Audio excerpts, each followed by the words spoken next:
Édition du week-end, mesdames et messieurs, merci à vous de nous rejoindre pour cette nouvelle session d'actualité. Tout de suite, les titres. Greffe de l'histoire, histoire de Griffes, c'est l'intitulé de l'exposition axée sur la culture vestimentaire qui lie la France et le Congo-Brazzaville. L'accent est mis sur les sapeurs de la religion dite Kitedi et ça se passe à l'Institut français Al de la Gombe. Nouveau partenariat scellé entre Bissau et le ministère de la Jeunesse, Sport, Culture et Arts. La vaste campagne Bissau ne cesse d'élargir son champ d'action de partenaires qui croient en la vision de son promoteur. Et puis le chef de l'État a effectué une visite de travail dans la ville de Kisangani où nous sommes là en province orientale. Joseph Kabila est allé inaugurer 3 ponts nouvellement réhabilités dans cette partie du pays.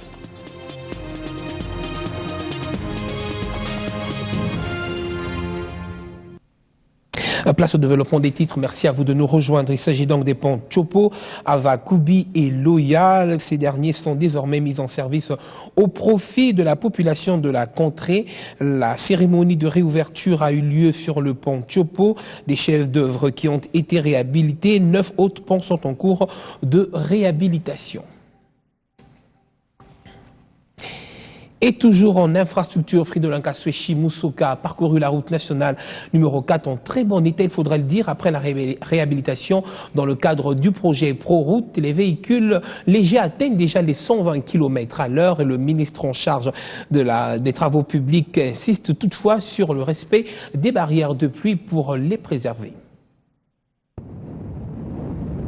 L'entretien par niveau de service de la route nationale numéro 4 dans le cadre du projet ProRoute, cofinancé par le gouvernement de la République, la Banque mondiale et la coopération britannique, porte déjà des fruits. La route Kisangani, Bafouassende, Nyanya, Gomanda jusqu'à Beni est à ce jour au mieux de sa forme. La stabilisation à la latérite, pratiquée par SZTC et Sinohydro, a réussi. On y roule en véhicule léger jusqu'à 120 km à l'heure. Fridolin Kaswechi, ministre en charge des travaux publics, qui a inspecté le tronçon Kisangani, pont Avakubi, en reconnaît les résultats. Cet axe, c'est un axe pratiquement d'intégration nationale, mais aussi une transfrontalière. Elle offre un bon niveau de service. Et donc, on a une bonne route qu'il faut maintenir par la contribution de tout le monde, notamment les usagers. Et pour que cette route qui reste en terre, car le trafic qui s'y effectue ne permet pas encore de rentabiliser son asphaltage vive bien longtemps, il faut respecter 2 choses, le tonnage et les barrières de pluie. Le ministre Kaswechi en parle. Vous avez vu les difficultés auxquelles les gardiens chargés de s'occuper des postes des barrières des pluies sont confrontés. Il y a aussi les tonnages pour les conducteurs et leurs propriétaires. Et c'est cela qui va permettre une pérennisation de la route. Et finalement, tout le monde va gagner, la population, les usagers et les générations futures aussi vont gagner. Outre les dispositifs techniques prévus pour la survie de cette route, la conscience des usagers est interpellée car jusqu'à ce jour, les contrôleurs des barrières de pluie vivent un calvaire.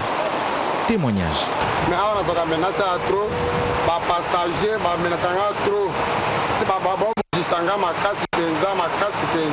Chaque fois, le chef de barrière a des difficultés, na ba militaire, autorité militaire surtout. Parce que même si c'est fimbu, soit va intimider, même quand tu as la chambre, et ben il sera la barrière. La majorité des routes au pays est encore en terre, il est vrai, mais elles peuvent vivre encore longtemps grâce à l'entretien, le respect du tonnage et des barrières de pluie.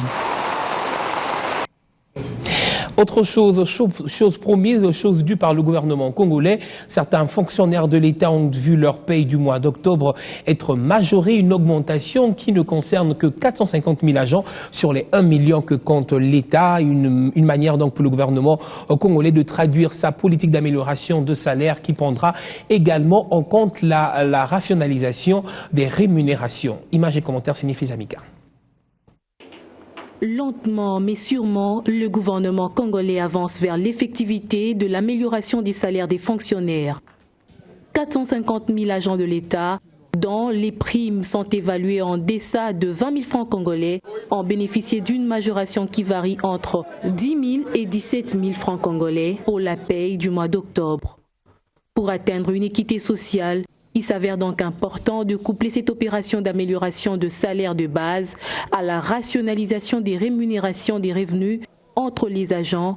Ceci sous-entend notamment une réduction de certaines primes au profit des salaires de base en vue de réduire les écarts excessifs des revenus entre agents. Certes, l'opération semble longue et délicate, mais le gouvernement congolais est plus que déterminé à atteindre son objectif.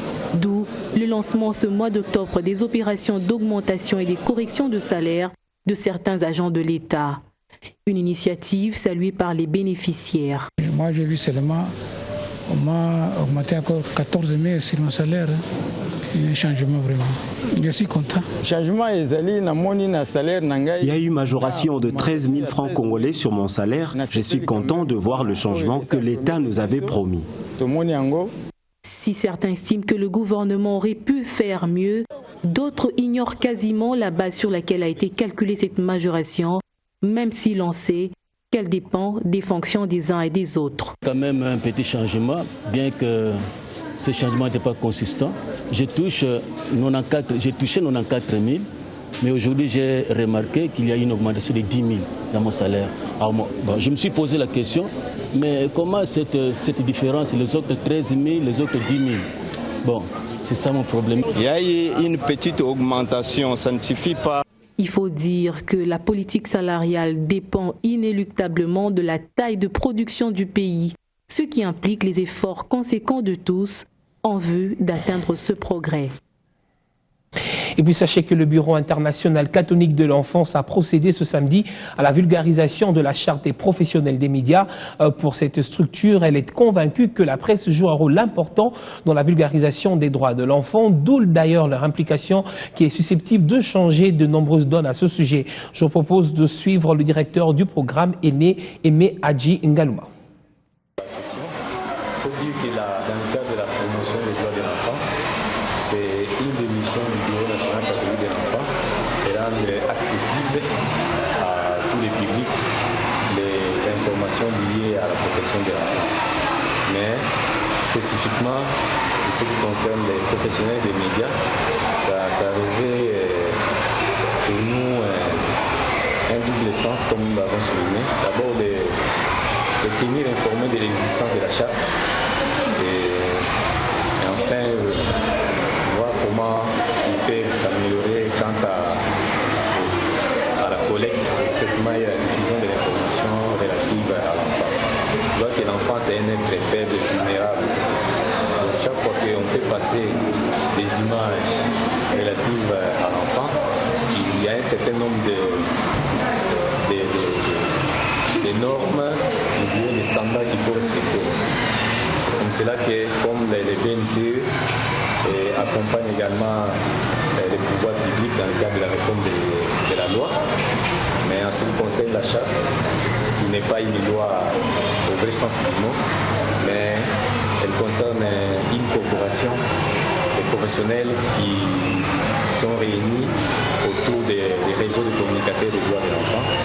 On a envie que un plus grand nombre de journalistes soient informés, comme cela les informations relatives à l'enfant au niveau de la télé puissent changer. Les procureurs généraux d'Afrique peuvent regagner leur pays respectif avec un sentiment d'un travail plutôt bien fait. La 9e conférence annuelle de leur association s'est clôturée ce vendredi et comme à l'ouverture, c'est le Premier ministre qui a fait le déplacement pour clore ses assises. Ces personnes font partie des 39 procureurs primés à l'issue de la 9e conférence annuelle de l'Association des procureurs d'Afrique, dont la clôture est intervenue vendredi. Des assises tenues à Kinshasa dans un contexte précis. Cette 9e session annuelle de l'Association des procureurs d'Afrique, dont les assises clôturent les travaux ce jour, s'inscrit dans un contexte particulier pour la République démocratique du Congo qui, dans un proche avenir, se verra dotée de nouvelles institutions judiciaires. En dépit des difficultés et des défis à affronter à l'avènement de ces juridictions, le pays a cependant atteint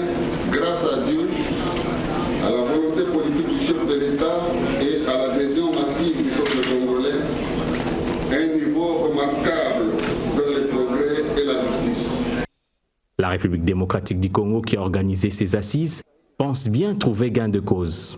Le gouvernement a tenu à accompagner les magistrats du ministère public de notre pays pour démontrer, si besoin en était, toute l'importance que nous accordons au pouvoir judiciaire pour l'édification d'une justice forte, imparable, indépendante, qui soit les gages d'un développement durable et partant de la sécurisation juridique des personnes et de leurs biens dans l'ensemble de notre pays.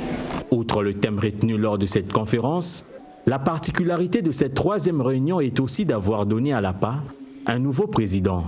Il s'agit du procureur général de l'Angola.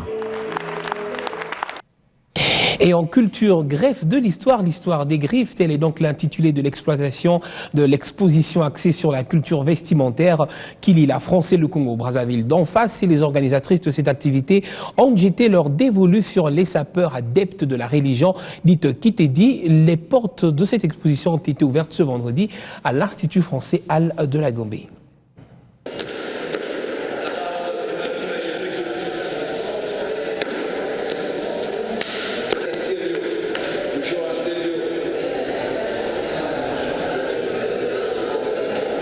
Chacun son goût, son style. Ce n'est pas ici une statuette, mais plutôt un sapeur, comme on les appelle communément. De la tête aux pieds, rien n'est négligé, à l'exemple ici de ces sapeurs engloutis dans une écharpe à un bras aux dimensions énormes. Pour ces adeptes de la religion dite Kitendi, entendez, bien s'habiller est ainsi un culte rendu. Que la SAP, ce n'est pas la délinquance, ce n'est pas aussi un mouvement de bandits ni des voyous. La SAP, c'est l'état d'esprit. La SAP, c'est un phénomène social. La SAP, c'est une richesse culturelle. La SAP, c'est un patrimoine. Donc, ce n'est pas donné à n'importe qui, comme je dis souvent, car avec ça, les conséquences sont réelles. Colons et colonisés, la France et le Congo-Brazzaville ont une histoire culturelle à partager, ce qui explique ici cette initiative des organisatrices. On avait pensé à travailler sur la SAP, parce que Paris-Brazzaville, la SAP et la mode, enfin, voilà, il y a une histoire commune entre ces deux régions, donc la France d'un côté, le Congo-Brazza de l'autre, puisqu'il y a eu 50 ans d'histoire commune, et la SAP était un peu un symbole assez fort de comment une identité a pu se créer avec quelque chose qui avait été imposé, importé par la France colonisatrice à l'époque. Il y avait l'idée de faire une espèce de pont culturel entre deux zones, donc nous qui venons de France et les sapeurs qui viennent de Brazzaville, donc il y avait l'idée de rallier ça par un pont un peu culturel et presque géographique finalement, de rapprocher deux zones opposées. C'était vraiment ça l'idée de départ. Voilà une manière pour ces sapeurs de s'exprimer et de faire valoir à leur façon les différentes griffes des stylistes. Je vous l'annonce à l'ouverture de ce journal. La promotion de la culture traduit l'importance réelle d'appartenir à une nation aimée de ses habitants. Et la vaste campagne Bisso veille à conscientiser les Congolais à ce sujet. Voilà d'ailleurs qui justifie ce partenariat scellé entre cette structure et le ministère de la Jeunesse, Sport, Culture et Arts ce samedi. Main dans la main, les deux parties s'engagent donc à promouvoir la culture congolaise. Après le ministère de l'enseignement primaire, secondaire et professionnel, le tour était au ministère de la Culture et Arts de conclure un partenariat avec la structure Bisso. Une collaboration scellée par la signature d'un protocole d'accord entre le ministre de la Culture et Arts, Mbaza Moukalaï, et l'ambassadeur Jean-Pierre Moutamba. Bisso, un concept qui a également pour vocation de promouvoir la culture à travers une série d'activités, a visiblement reçu l'approbation du ministre des tutelles. Je vous encourage d'aller de l'avant.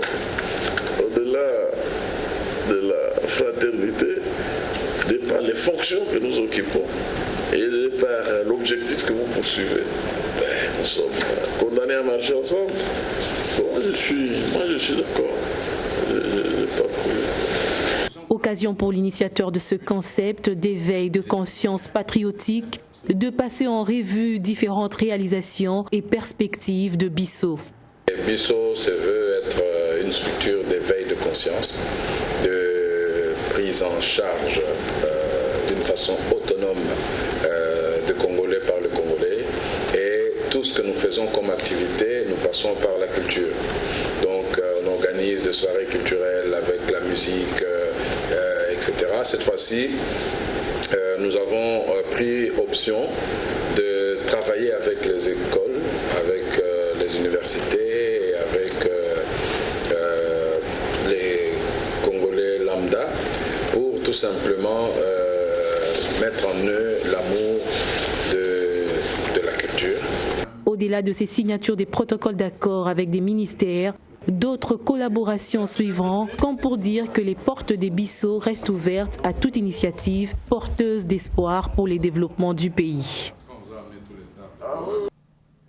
Et ce communiqué de la Commission électorale nationale indépendante CENI qui annonce à l'opinion publique congolaise la tenue à Kinshasa du lundi 27 au 31 octobre 2014 de l'Assemblée générale du réseau du savoir électoral en Afrique centrale, RESAC, organisation regroupant les administrations électorales de 9 pays du continent, à savoir le Gabon, l'Angola, la République du Congo, la République centrafricaine, la République de Sao Tomé et Principe, la République du Tchad, le Cameroun, la Guinée équatoriale et la République démocratique du Congo. Ce sommet aura précisément pour ordre du jour les points qui suivent: la réunion du comité exécutif du réseau du savoir électoral en Afrique centrale et le séminaire du RESAC axé sur l'échange d'expériences des pays membres. Et troisième point, l'Assemblée générale du RESAC. La présidence en exercice du RESAC est assurée par le Gabon, tandis que le secrétariat général du réseau est actuellement pris en charge par la République démocratique du Congo, fait à Kinshasa le 24 octobre 2014. Communiqué signé Jean-Pierre Kalamba, rapporteur de la CENI. Voilà qui met un terme à cette édition d'actualité. Ne manquez pas également de visiter notre site internet www.bone-tv.com.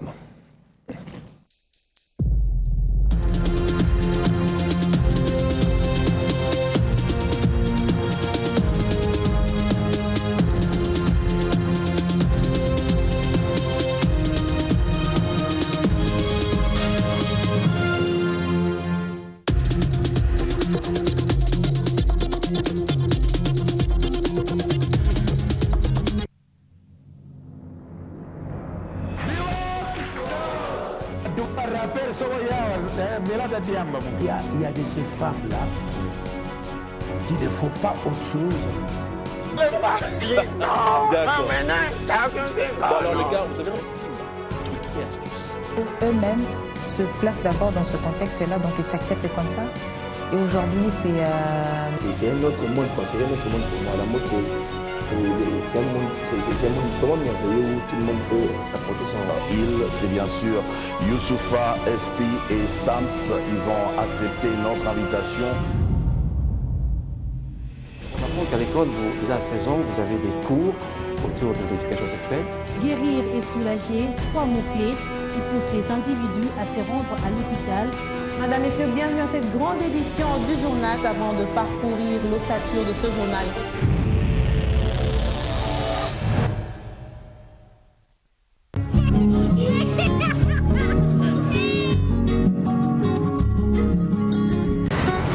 Oh, bon événement. Hey, hey.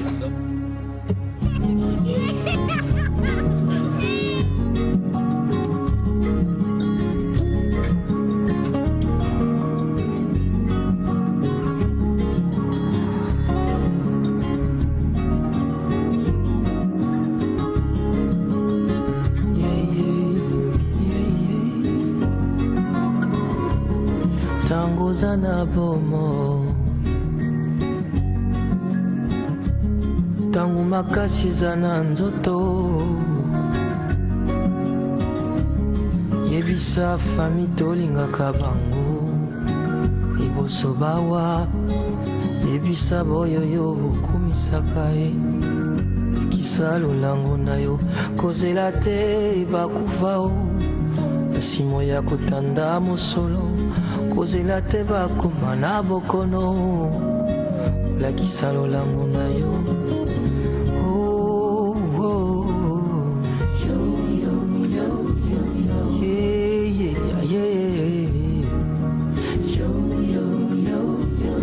Tango za na bomoi lakisa bango motindokani yolingaka bango yolelaka motema baoyo petelaka tolo yebisa bango boye jimukunanga bikolabe oh nakupenda mumezolange famille nalingi bino kolaba